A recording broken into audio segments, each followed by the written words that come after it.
Welcome to Final Guys, the only horror podcast that may or may not be a replicant. We're not quite sure because we don't trust our memories.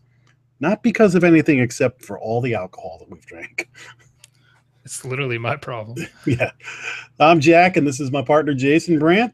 How you doing? Yo, doing good. Hunter Shea is occupied tonight, so will not be joining us. He's actually at a horror movie instead of talking about horror movies, which I can't blame him for. Oh, is that what it was? I thought he was getting something done about the prolapsed rectum thing. Well, that's code for. Oh, okay. I didn't realize we weren't putting that out there. My bad. There may be something going on in the movie theater. Spencer's with him, so I think. Oh, that explains it. Jury's out on that. All right, so tonight, the way this is going to work is on Final Guys, we talk about horror movies. We've got our main feature, which is Blade Runner 2049, that we're going to get to. But first, we're going to have a little horror news, and then we're going to go over what did we watch this week, and then we'll get to the main feature. When we get to the main feature, it'll be a little bit of talk, non-spoilers, and then if you want to stick around, we're going to get into spoilers. I've got a feeling there's a lot to talk about in spoilers, so it's probably going to be a short non-spoiler, and then we're going to get to the heavy, let's talk about this movie. So that's what you're in for. Before we go any further, you can find us at finalguys.com. You can see on our screens tonight our Twitter handles and Jason's website. And all our information is on finalguys.com, or our Twitter is at finalguys. If you like what you hear, please share this with people. Give us a review on iTunes or subscribe. You know all the stuff that you can do to help a podcast. We're just groveling a little bit before we get going. With that, Jason, anything to chime in on before we get to the news? Well, I was just going to ask. I mean, we're in the most wonderful time of the year. Are you doing anything for Halloween yet? Any parties or anything? Next week, Hunter and I, along with some of the crew that you would know, are going to the Horseman's Hollow in Terrytown, which is like haunted. I don't even know if it's like I think it's a big outdoor haunted attraction. That's like one of the premier ones in the area. And this is one of those things that you got to get tickets ahead of time. And we finally thought of Robert Stava, the author, who's like Mr. Hudson County, was the one who was like, we're going to go. We need to get tickets right now. We got it. So we're going to that. That's going to be awesome. And then the weekend of Halloween is Chiller Theater. We're going to that in New Jersey. So I'm watching horror movies almost every night. And my Red Sox just got knocked out of the playoffs. The upside to that means I'm freed up to watch horror movies now. There you go. How about you? I'm doing a ton of horror movies, reading as much horror fiction as I can right now. And I have a book signing in Dallas, Texas, the weekend before Halloween. So I'm gearing up for that, getting all my books ordered and all that crap. It's going to be interesting. I'm doing it in costume at this big horror thing in this town at a brewery where a couple thousand people are coming through. So I have no idea how this is going to go. I could sell 5 books or 50. I don't know. It's going to be weird. New Final Guys fans. We're going to find out. I'm thinking about taking some Final Guys cards or something with the website or something on it just to pass out. So my wife is probably going to dress up as the Cass character from my Hunger series, the woman on the covers, the blonde woman, to try to help sell stuff. So it's going to be interesting. We're hopefully going to get a lot of good footage too. Do you know what you're dressing up as? I do. Are you telling or not? It doesn't matter. Yeah, I'm going as Indiana Jones. I just need something easy for me to pack to take down there. So I'll tell you what, if I was going to go, I would go a short round. And by the end of the night, you'd be so sick of me saying, "No time for love, Dr. Jones." After about the 3rd time. Yeah. So that's about all I got planned. Hunter and I once went to Alcatraz together. We worked together and we went on a business trip and we got some free time with the Alcatraz. He's not a fan of the movie The Rock like I am. And so there was a time, probably a third of the way into our day on the island, that he's just like, will you shut the hell up? Because every time I turned a corner and saw something from the movie, I just started quoting the movie again and again. And I'm just like, look, man, if you don't get The Rock, we have to break up right now. Nicolas Cage is interesting in that movie. It's awesome. I love him in that. I'm a chemical weapon super freak. All right, you ready to go? I got some good news and some news that we'll get a kick out of. All right. First of all, the never-ending saga of the Halloween reboot. There was some news on this, I had some news on this for last week that Hunter didn't pick up on. I'm going to report that, and then I got confirmation on something else. First of all, Judy Greer is in talks to be Jamie Lee Curtis's daughter. Judy Greer is the blonde who is in Arrested Development. She's in Ant-Man as the mother of his kid. She's in she's the werewolf in Cursed. Okay, yeah. So familiar face. She's on a show called Married too on Fox or FX. Anyway, I love her. She's really funny. She's good in everything she does. Interesting, because the other piece of news is that we've been hearing different things. It's been confirmed that this takes place in an alternate reality where only Halloween 1 happened, not even Halloween 2. So this is however many years later. Jamie Lee Curtis is all grown up, and she's got a daughter who's all grown up. And it's rebooting everything. So I'm excited for this. I'm not gonna lie. My hopes are probably getting a little too high at this point, but I'm looking forward to it. My feeling is I like, look, they're movies. You change actors, things happen, and it's like, okay, who cares? I don't like a lot of the later Halloween movies. So if you can salvage Michael Myers or give it a shot, okay. I like Judy Greer a lot. Jamie Lee Curtis being in it, I was kind of on the fence about, but I'm like, okay, let's just forget about everything. Because I think it's in Halloween 2 where they establish that she's Michael Myers' sister. Yes, I think you're right. So I think that's going out the window. Okay, that's a different change. Yeah. I almost said interesting. I don't want Sheridan to get too hammered already. Oh, yeah, I'm not in the chat room yet, so I don't even know what I'm supposed to be saying to get people drunk. I'll get the rules while you're giving the next. All right, so the next piece of news is about our all-time favorite topic in horror. It's the Dark Universe, which of course is the Universal Monsters reboot. We all know what a train wreck The Mummy was. Word has it now that the Bride of Frankenstein remake with Angelina Jolie and Javier Bardem as the two creatures is indefinitely postponed. And let me see if I could find. After thoughtful consideration, Universal Pictures and director Bill Condon have decided to postpone Bride of Frankenstein. None of us want to move too quickly to meet a release date when we know this special movie needs more time to come together. So that tells you something. This it's kind of like Batman v Superman, where they're like, "Uh-oh, we got off to a bad start, and what are we doing?" So they're throwing the brakes on, and maybe the Dark Universe doesn't get past the Mummy, or what. But this is good news, I think, because this thing's been a train wreck. 100%. I thought they were just going to keep plowing forward because the Mummy did pretty well overseas. It made decent money. I was afraid they were just going to keep going the course, but hopefully they correct a little bit. The fact that they were going right to Bride of Frankenstein, I'm kind of like, weird choice. Yeah, this is kind of like starting the Justice League instead of introducing all the characters first. I was like, wow, you're really taking a shortcut there. I thought Javier Bardem and Angelina Jolie as the two creatures was tremendous, but absolutely, I don't know. This whole, I wish they would go back and make these as horror movies instead of as horror-themed superheroes. I 100% agree. I'd like to see them pull the budget and the scope back, make them scary, and they can be interconnected. That's fine, but we don't need to see all this spectacle all the time. You know, maybe that's your Avengers type movie where they all meet up, but you know, these don't need to have $150 million budgets. No, not at all. All right, and the last piece of news I predict you will be very indifferent on, because most people have become numb to this topic. Do you still watch The Walking Dead? No, I do not. Well, there's Fear the Walking Dead. Now, I still watch Walking Dead. I was watching Fear the Walking Dead, and I've been DVRing each episode each week, but I have not watched one, and I can't get myself to pull the trigger on it.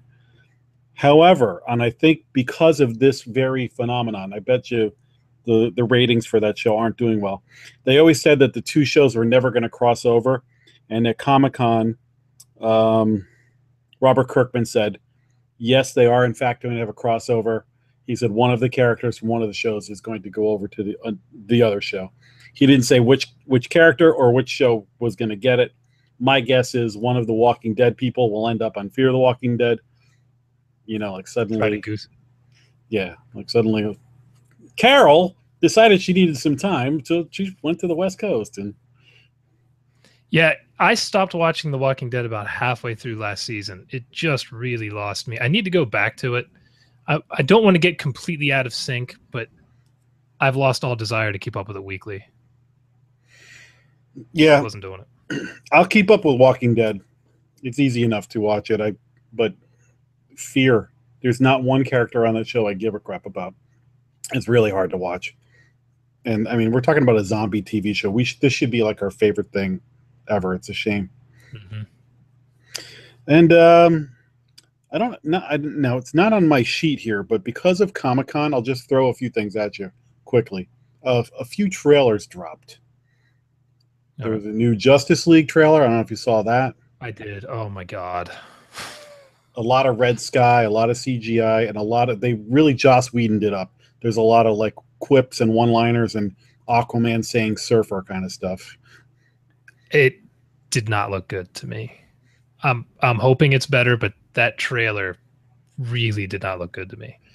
Yeah. So now the embargo on reviews was lifted on Thor Ragnarok, and the people are going bananas saying it's hilarious, it's great. That's my movie for November. Yes. You want to talk about a trailer that has me excited? That's like the greatest trailer I've ever seen. Oh, every trailer that comes out, the first one starts with the Immigrant Song. I'm a huge Led Zeppelin fan. I see this trailer unfold, and I literally went to Facebook and goes, it's like they made this trailer just for me. Actually, I think that's pretty much what my wife said. We saw a trailer before Blade Runner, and she said, this is like your movie because the Hulk's flying at like a fire monster. Demon or whatever. Yeah, there's this super hot demon goddess chick. I'm like, this is the greatest thing I've ever seen. Yeah, and Hulk's like, the great line is, we're putting together a team. What's the name of the team? The Revengers? we don't have a name. Yeah, so, I can't wait for that. I'm sure you saw the big trailer that came out. Was it today or last night? The new Star Wars trailer hit. Mm-hmm. What'd you think? I thought it looked good. I'm amped for that. A lot of darkness. Luke. I was hoping they were going to go dark in this one, Empire Strikes Back style, and it certainly looks like they are. I'm looking forward to seeing Mark Hamill. The guy is such a cool dude in real life. And if you go online and watch, he did a thing where he reads Donald Trump tweets in the Joker voice. No, I didn't see that. So he's great. So seeing him, and then when they showed Carrie Fisher, I got a little verklempt. That was So the other trailer that dropped, I don't know if you saw the what the hell is the name of the town? The Stephen King Castle Rock. So there's a Castle Rock series that's going to be on Hulu, so I'll never see it.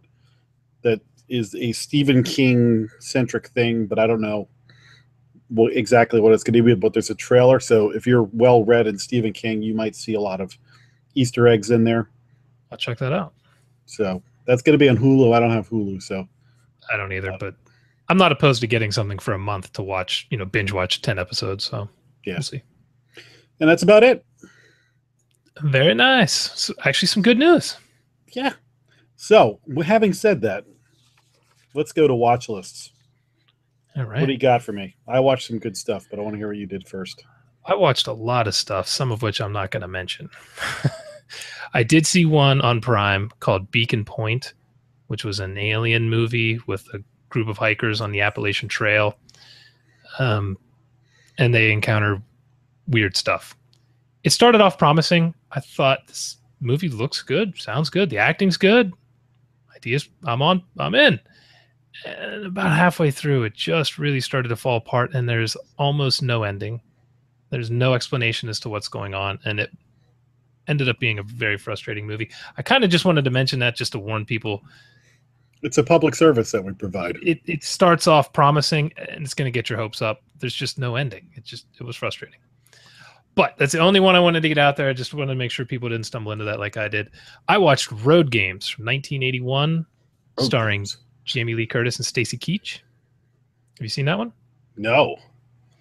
I had not seen it either. I didn't think. As I was watching, I started recognizing some stuff, so I'm not sure if maybe I saw it in high school and I forgot, but it's about a truck driver in Australia who's basically playing this cat and mouse game on the highway with who he thinks is a serial killer who's killing women. And the serial killer starts messing with him, and he's trying to chase the guy. But this is out in the middle of nowhere, Australia, so he's not coming across buildings or cars or people. And he ends up at one point picking up a hitchhiker, Jamie Lee Curtis, and they kind of go into this gambit together to try to get serial killer. The dialogue in this movie is so freaking good.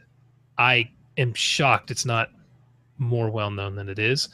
Stacy Keach, the main dude, I hope I'm pronouncing his name right, is hilarious. Love that guy. He kills it. Jamie Lee Curtis is great. I highly recommend this to everyone. It's on Shudder. So that was Road Games, 1981. That's funny because we watched in our office. I'm at a startup, so we have afternoons where we can pop on the TV, and we watched Trading Places. So there was young Jamie Lee Curtis in her prime. I just watched Coming to America like 2 weeks ago. Oh, good comedies. Then I watched Blade Runner, but I think I'll maybe save that. Which cut did you watch? I watched I think they call it the final cut, the one that came out a couple years ago, 10 years ago, whatever it was. The one with Ridley Scott's stamp of approval. So I'll talk about that after you go through your watch list a little bit, because I'm probably going to piss some people off. I watched In the Mouth of Madness this week, which is one I try to go back to every couple years. John Carpenter. It's the final movie in his End of the World trilogy or whatever he called it. For you people who haven't seen this, if you like Lovecraft, you like John Carpenter, this is your movie. It's got a couple weird things in it. Some of the jump scares really annoy me, but for the most part, I absolutely adore this movie. It's basically about a writer whose writing is bringing about the end of the world. And he goes on the lam. Well, nobody knows it's ending the world, but he kind of runs away. And his publisher, who's waiting on his last book, is going to put in an insurance claim to get a ton of money because the book hasn't arrived. So Sam Neill plays insurance, I don't even know what you call it, investigator. He basically checks claims, and he goes looking for him, and just absolute insanity ensues. And it's one of these movies at the end, sometimes you're trying to figure out what the hell happens. And every time I watch it, I kind of pick up more, and I think I understand more of what some of the shots mean. So this is probably the 10th time I've watched this movie, maybe more, and I still picked up a few things I didn't catch before. It's a weird movie. I actually rewatched that last year for Halloween month and hadn't seen it in a long time. And I don't love it, but I really like it. Like, you know what I mean? Like, I think partially because it is a little tough to digest. So there's a lot of weird crap that happens in that movie. So it's definitely must see. My Sam Neill go-to is Event Horizon. He's awesome in that. Yeah. He's great in this as just a guy who thinks he's on top of everything, and he is completely has no control over what happens to him in this movie. So it's not going to be one for everyone. If you want your movie to end, you know exactly what happened, this is definitely not going to make you happy, but I love it. I don't remember where I saw it. It might have been on Amazon Video. You know, people need to see the John Carpenter movies, and there's some great ones and there's some clunkers, but you just sort of need to see them all anyway. So if you haven't seen that one, that's like a glaring hole in your game. You should see that one. Yeah, from the late 70s to maybe early 90s, he had almost no misses. And then from then on, it started getting spotty. But man, there was a stretch there, the Big Trouble in Little China and They Live. It was just killing it. I finished a book called Follow You Home by Mark Edwards. This is much more of a thriller than a horror book, but it has a couple pretty horrific scenes in it. It was really good. I liked it a lot. Some intense stuff in it, some mystery in it, trying to understand what the hell's going on. I dug it. So if you get a chance, check that out. Follow You Home, Mark Edwards. I got it on Amazon. Cool. And I'll save Blade Runner until you're done. All right. Well, I don't know how much I want to talk about this movie because this might actually be a good movie to do as our feature movie next week. Cult of Chucky hit Netflix. So I don't know if you want to That's watch on it. Netflix? It's on Netflix, FRE. Nope, no pay to see it. So if you guys want and there's nothing else going on, I can save it for next week. I didn't even look to see what was coming out. We didn't talk about that, did we? No, we What we're didn't. But doing let's next do that. week. Let's save Cult of Chucky for next week. Okay. That's easy. We can also, if anything else good comes, we can also talk about something else. But that seems like low hanging fruit for everybody. So Works I'll for me. just the way I'll leave it is on Netflix. You know what you're getting with a Child's Play movie, so you could do worse things this Halloween than to pop that in. But it'll be fun for our conversation next week. So Cult of Chucky.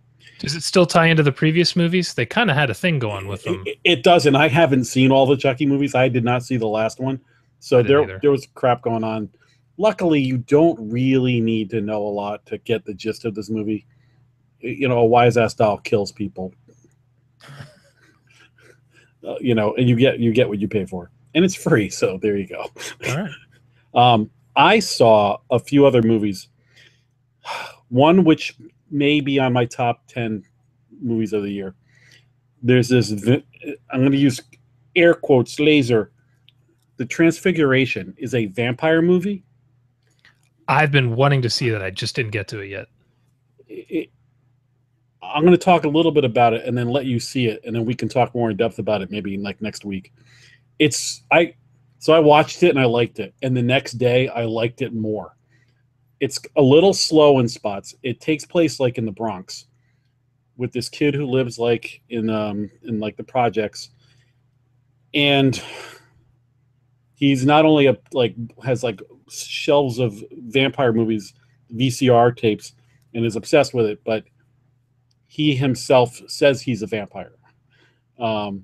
He meets a girl, so there's this kind of coming of age. Did you see Moonlight, the movie that won the Academy Award?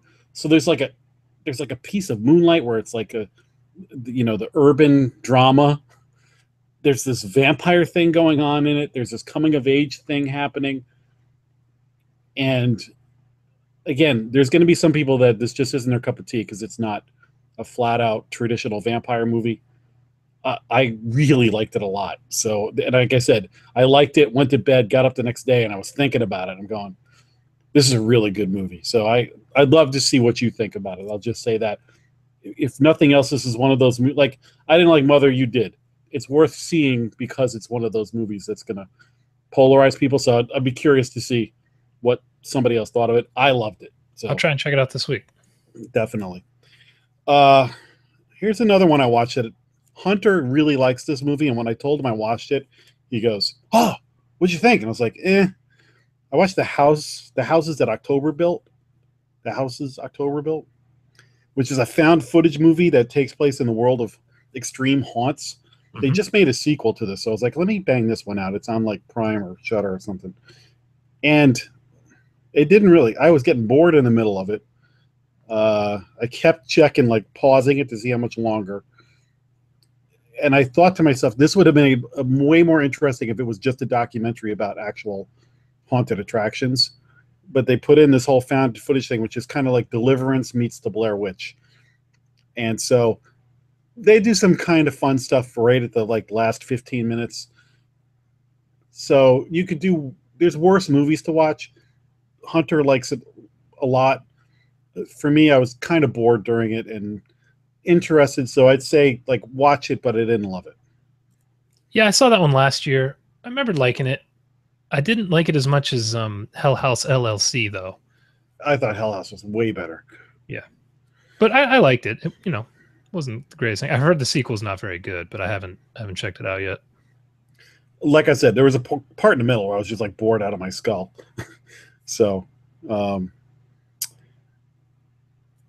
the last one I have, well, I got two more, but Hunter and I filmed some Monster Men, and then we watched a couple of horror movies afterwards. One of them we're going to talk about next week when he's here. The other one we watched, though, along the lines of the name of our show here, which Final Girl, which is it Abigail? I can't remember her last name. It's Little Miss Sunshine, all grown up. and she's like a girl who is raised by is it Wes Bentley, the guy from all the no, it's the guy Wes from Wes Anderson movies. So the guy Bentley something. Um, I'm really good with details, aren't I? She's raised to fight these. There's this pack of like preppy, rich douches who take girls out to the forest and hunt them. And Okay. they murdered this guy's wife or something, and so he trains this girl from when she's little to now when she's like 21 Yes, to I fight think I've them. seen this. Yeah. It's really stylized. Like there's like spotlights out in the woods and all this stuff, and it kind of doesn't make a lot of sense. So it's not a great movie, but it's on Netflix, and it's kind of interesting. So if you're just kind of flicking around and you want to find something interesting, to use your word, it's worth a shot. But you could do better. But like just seeing how grown up Little Miss Sunshine is just will make you feel old, and she's great in it. And so just I saw Final Girls, so I needed to see Final Girl so I could get them all out of the way. I liked Final Girls Way, significantly more. way better. Yeah. I thought that movie was hilarious. This movie, yeah, I'd forgotten I'd even seen it until you started describing it. I was like, wait a minute. Yeah, it's not a great movie. Like I said, that's what I love about Netflix is that if I paid to see that movie, I would have been like, are you kidding me? But just like hey, we just filmed some shows. We're having a couple of beers, hanging out. This is a good one to pop in, and we can kind of chat during it and stuff like that. So for that, there's a high praise. I could put in a movie that I could talk during. The last movie I have to tell you, and then we can get to Blade Runner, because you specifically are going to love this movie. Don't Kill It.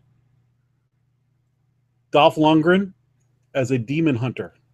Oh, that's a Mendez movie, right?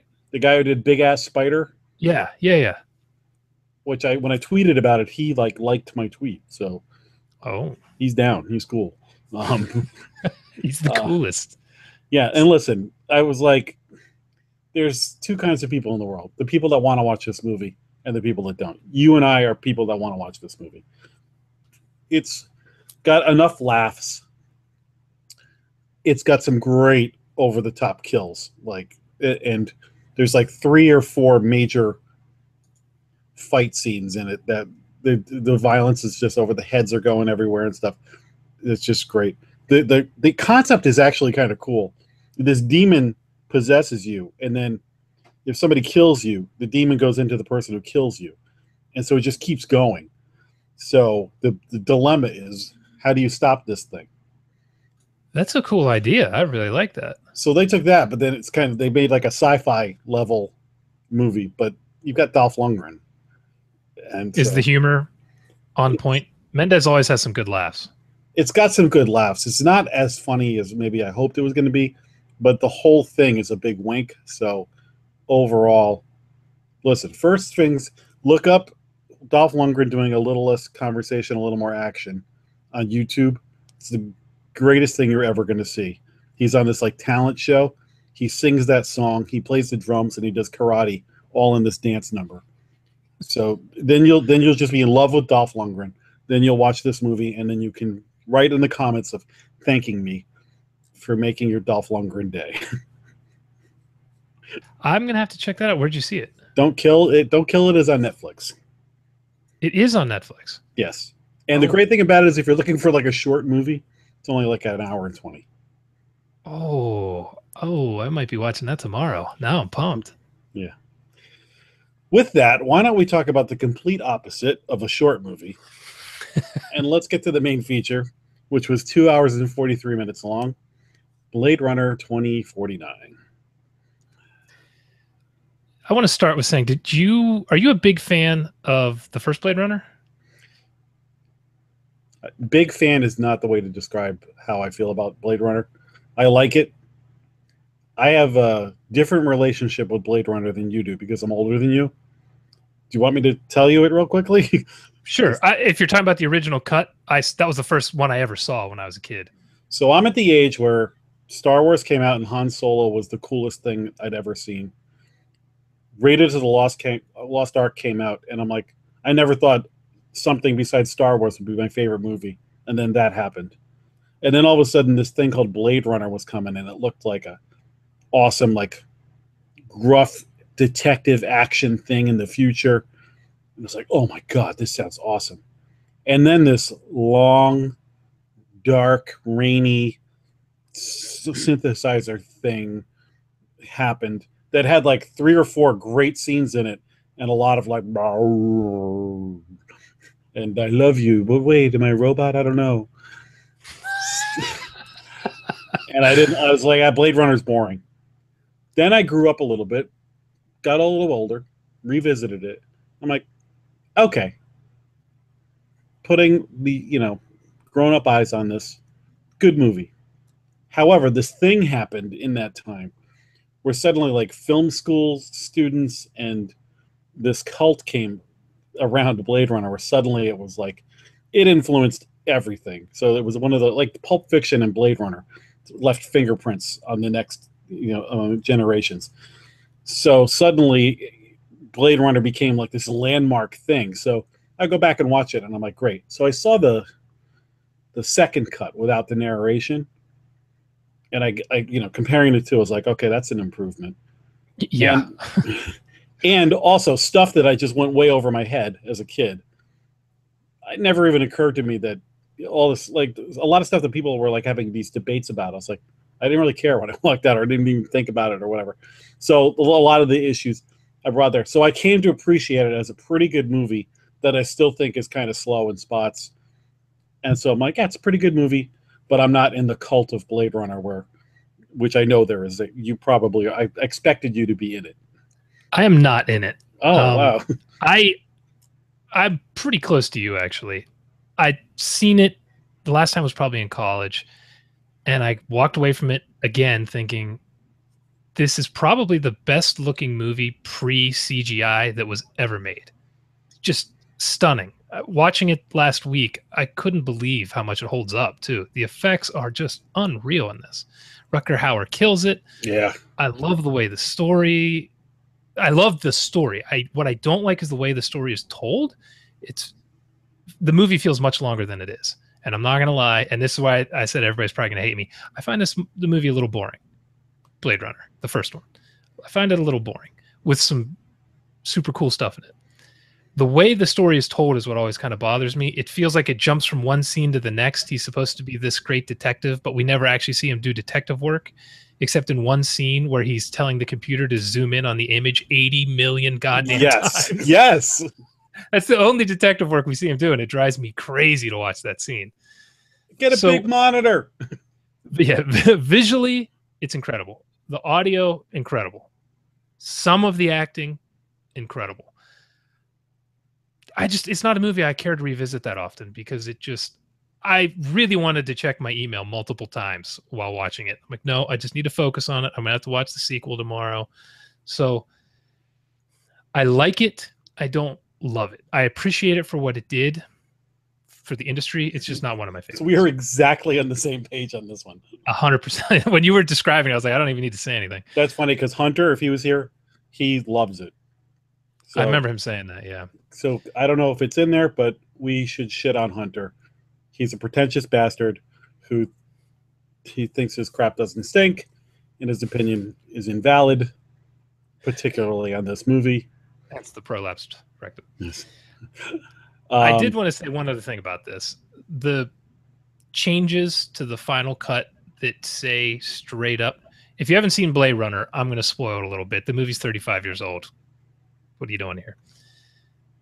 The fact that they're saying Deckard is 100% a replicant is the dumbest thing they could have done to that movie. I fucking hate it.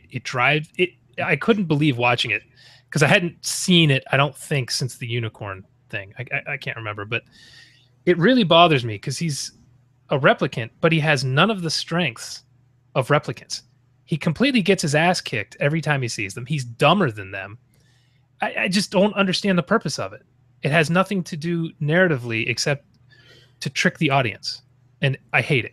I absolutely hate it. So Ridley Scott says he's a replicant, and Harrison Ford and somebody else both say he's not. Yeah, pretty much everyone involved with the movie doesn't want him to be a replicant except Ridley Scott. And he, even the unicorn thing they put in, it didn't make a lot of sense to me because they're supposed to be implanting memories, but the unicorn thing is like a weird fantasy. So like, what's not a memory? The unicorn? I don't know. I could rant it forever. I'm done. We can get to I think going into this, I just felt like you don't know if he's a replicant or not. And I was that's like, what I was going with. There's so many cuts. We don't know. Let's see if they tell us in this. So we get to this. This is a different director. So yeah. And I got to say, the length of this movie is, I don't want to dwell on it, but I had to plan when I was going to go see this because I luckily looked at how long it is and didn't go to a late show on Friday night because I would have not stayed awake. I would have got out at dawn, which a good friend of ours who's in the chat room right now did, Audra, and like that. So I went and saw a matinee so I could, lose an entire day to this movie instead. And while I'll give my quick top line opinion, I think it's a great movie. Looks great, is entertaining. I still think they could have knocked off some. This movie didn't need to be 2 hours and 45 minutes long. However, that said, I wasn't bored.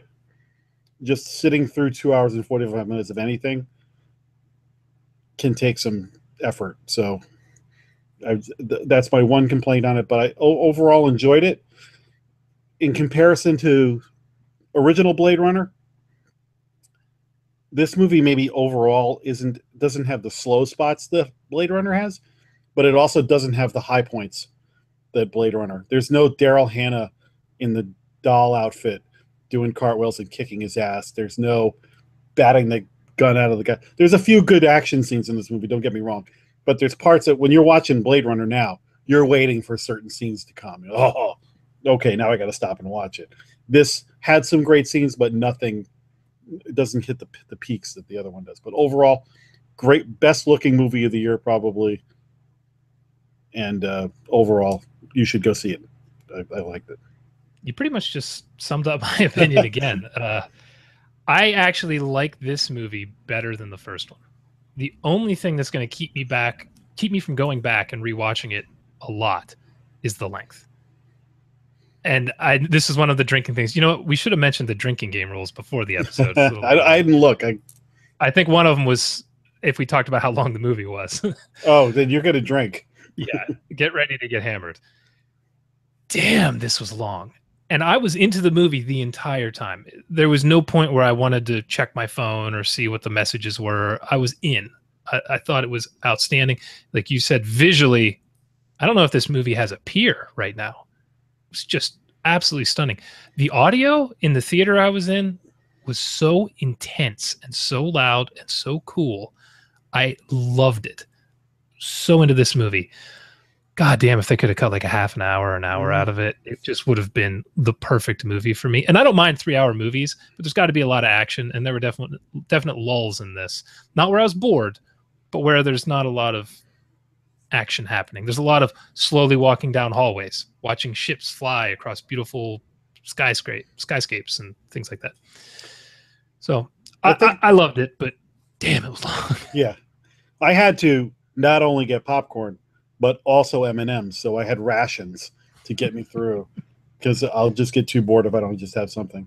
Yeah, I actually was at one of those theaters where you can get food and the recliner and everything. And I actually ordered my meal at the beginning because I was like, I'm going to be starving until this movie starts. You just nailed it. That's the best way to see this movie was go to like an Alamo or something where you can get, if I had a hamburger, I would be giving this the highest rating ever.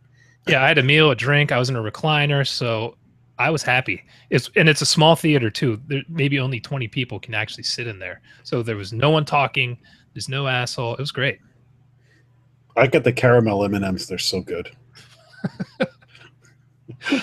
The other movie visually that I would throw up against this is Guardians of the Galaxy 2, which is a completely different kind of visual, stunning movie. That's a colorful kaleidoscope, and it's a roller coaster ride.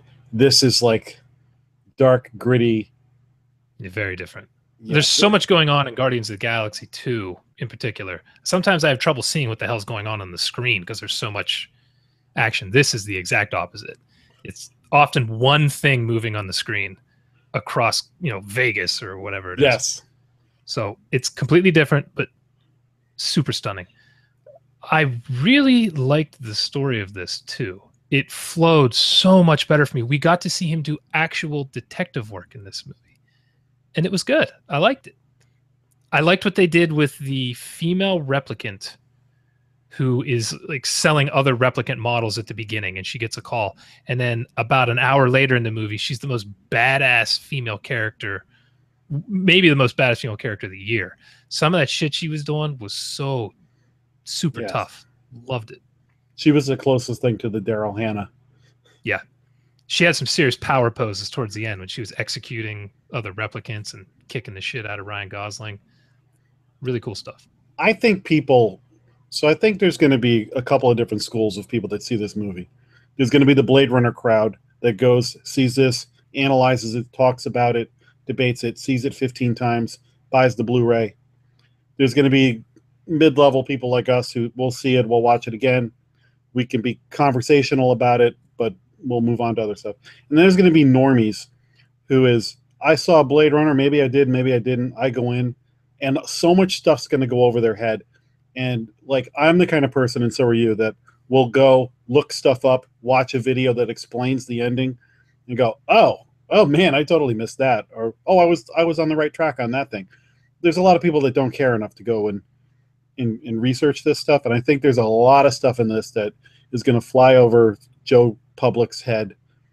That it's a shame that you have to, in some ways, have supplemental material for this movie. But in this movie in particular, it's rewarding because I think you can go back and discover things, but having like the crib notes a little bit helps because then you're like, oh.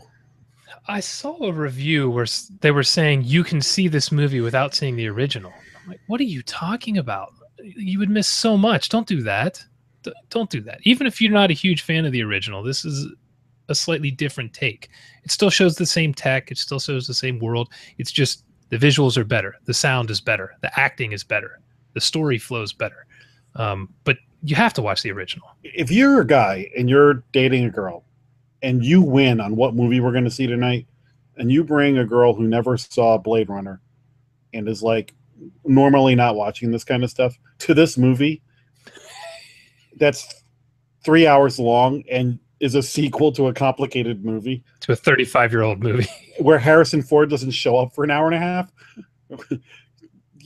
game over, man. Yeah. So yeah, I would say you could see it. They explain things at the beginning, but you're way better off sit through Blade Runner. One of the cuts. Yeah, you should probably watch the newest one, even though I'm going to save something for spoilers I want to mention there. But I did want to, before we get into spoilers or anything, mention the director, Denis Villeneuve. I never know how to say the guy's name. Do you know who I'm talking about? I do. I know the Dennis part. I don't even know. I don't have it up in front of me. This guy's one of my favorite directors working now, and this movie just cemented it more. He's done, let's see, Prisoners, which was great with Hugh Jackman and Jake Gyllenhaal. Oh, I never saw that. The acting in that just will blow your mind. It's so good. He did Enemy, which is a super weird, hard to follow movie with a giant spider and Jake Gyllenhaal. He did Sicario. He did Arrival last year, which is one of my favorite movies. Arrival and Sicario are both great, but there's a giant spider Jake Gyllenhaal movie. Yes, but it's not what you're thinking. It's a weird movie. I think it's free on Prime, I think is where I saw it, Enemy. But I'm just telling you, it is as artsy a movie as you're going to see. I'll watch the trailer. So yeah, he did Sicario, Arrival, and now this. This guy is killing it on so many levels right now. I can't wait to see what he does next. I love his stuff. Sicario and Arrival are both great movies. So yeah, I didn't realize that. Guy's crushing it. So let's so quickly. It sounds like we both would recommend. I would say go see this in the theater, but watch Blade Runner first, and don't bring a date who hasn't watched Blade Runner. Yeah, I'm with you. I strongly recommend you watch this in the theater because the audio visual experience of this film is best seen on a big screen. If you could see it in IMAX, which I did not do, but I bet in IMAX it's insane. I did not see it in IMAX either, and it was a matter of convenience. It was it was playing right down the street for me, and I was like, I'm fine. I think IMAX would be worth the trip, but again, you have to be able to put the time out. People are going to watch this at home and they're going to check their phone. Maybe it's better that way. Maybe you could pause and go to the bathroom and come back and rewind it if you need to and stuff like that. But for the experience of just being taken into the world on a big screen like that, this is, if you're going to go see something in the theater, this is worth it. Yep, 100% agree. All right, ready for spoilers, everybody? Mm-hmm. So official spoiler alert, 5, 4, 3, 2, 1, spoilers.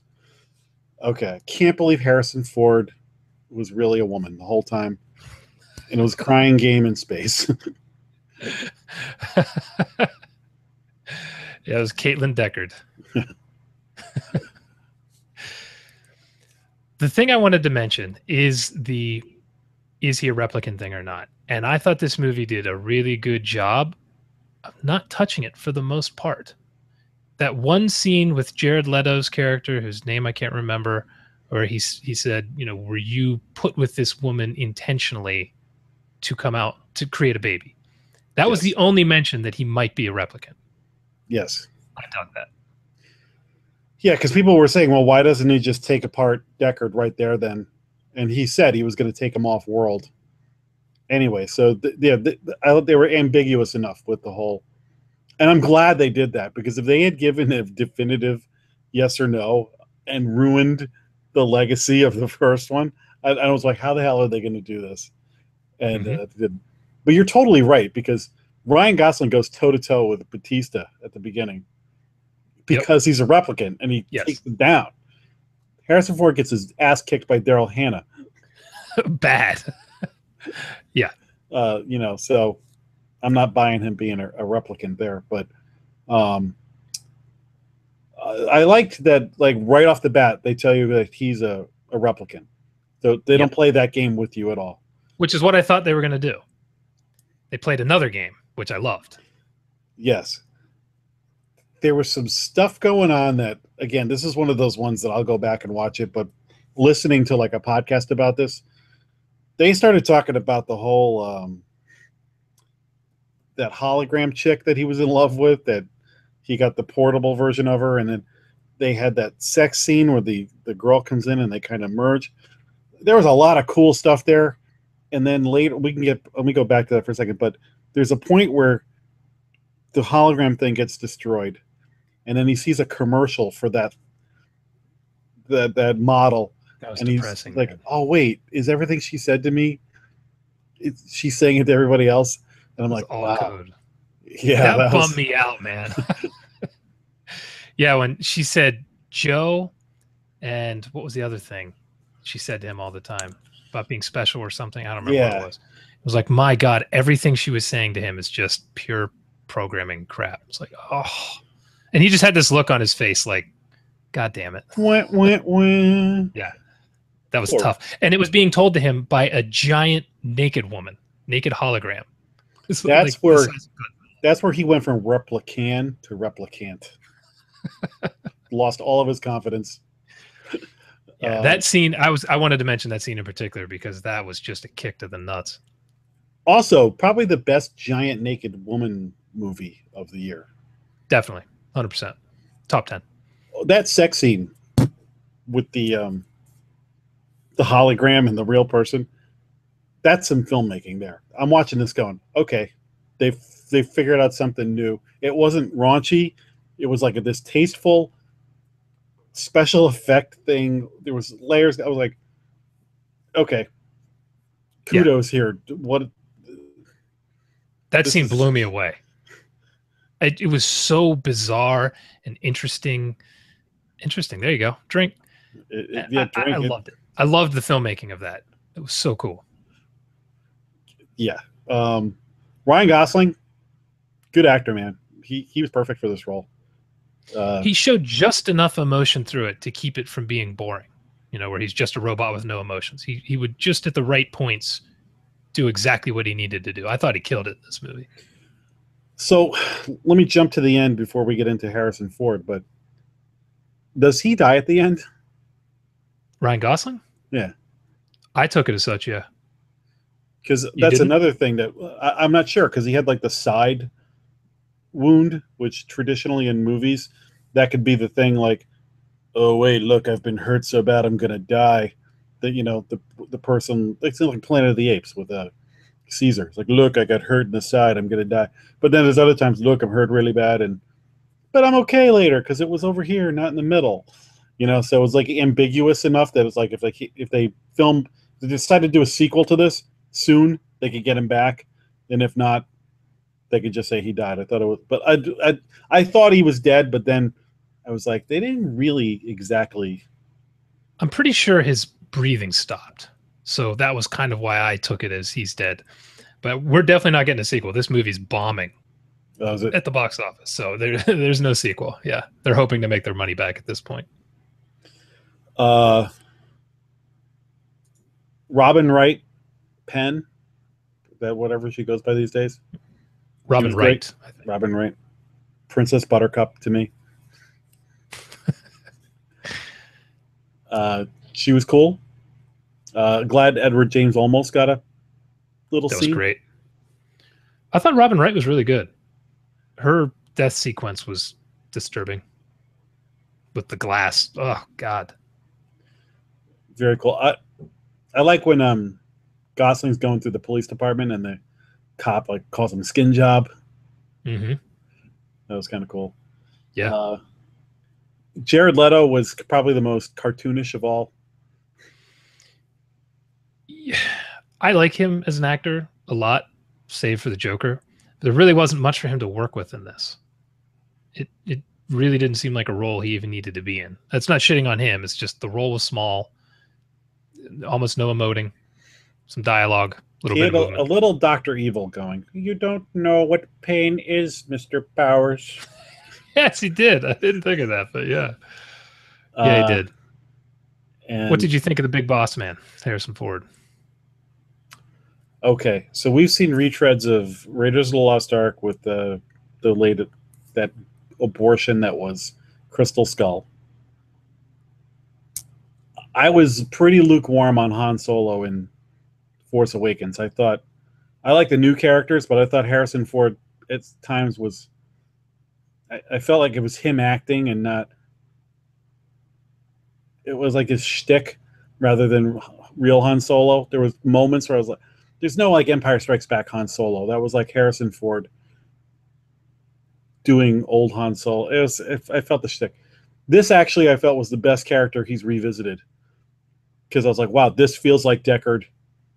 30 years later, like, and this gritty, banged up guy who's just been through the ringer and is now by himself in Las Vegas in a dust storm.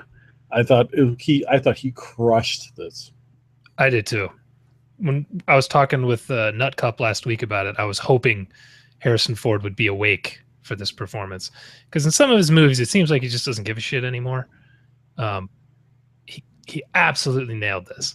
His fight scene, I say fight scene, basically where he's just beating the shit out of Ryan Gosling.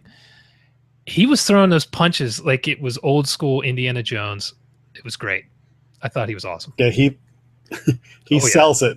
Yeah, he was throwing some bombs. So again, if Deckard's a replicant, wouldn't he have taken him out? It would have, yeah, right. Where's the strength? So no, he's not it. Not a replicant. Well, he was a Model 7, so maybe the Model 7s didn't get the they got active sperm, but they didn't get super strength. Batista, the scene with Batista at the beginning was the most like old Blade Runner. You know, that was their homage to the first movie. And then when Batista says, "You haven't seen a miracle yet," and it turns out that body is Rachel. That's what I'm going, okay, what the hell is going on here? This is interesting. Mm-hmm. The one mistake they really made in this, I thought, the CG Rachel, not as bad as Princess. Not as bad as Princess Leia. That bothered me. I'm glad they went fast with it. Yeah, it's minimal. I don't remember it sticking out to me that much. But back to what you're saying about the story with the whole replicants having a baby thing. Loved it. I loved that take. I loved that direction. I loved that for most of the movie, you thought it was Ryan Gosling who was As he the kid. did. Yeah. And when they're just like, no, it's not you. It was like another kick, just like, man, this dude cannot catch a break. That was such a good twist that I really didn't see coming. Yeah, he's a decoy. Yeah. And the whole thing is, is he going to do the right thing, even though it really doesn't have any effect on him now? At this point, he has nothing to do with it. And I thought that was good. Yeah, and the good thing about this story is it was kind of complex and simple at the same time. Like, you can go back and watch, and again, I had to listen to some things to make sure I was getting things or picked a few things up. But at the same time, if you came in unschooled on this or just whatever, you got the gist of what happened pretty easily. Where the first movie maybe isn't that complicated a movie, but there's a lot of subtlety and like the crap with the unicorn and all that. A lot of people, if you said, well, he might be a replicant because of that. What the hell are you talking about? Like, right. People just don't pay attention that close. I think there was probably a lot of stuff kind of layered through this movie that I didn't get, which is why it's one I want to go back and watch again when I decide to have 3 hours to just sit and not look at my phone and not do anything. Because this movie nailed everything else from the original so perfectly that I'm feeling like there had to be more layered in there than maybe I noticed. Had to be. So I don't know. See.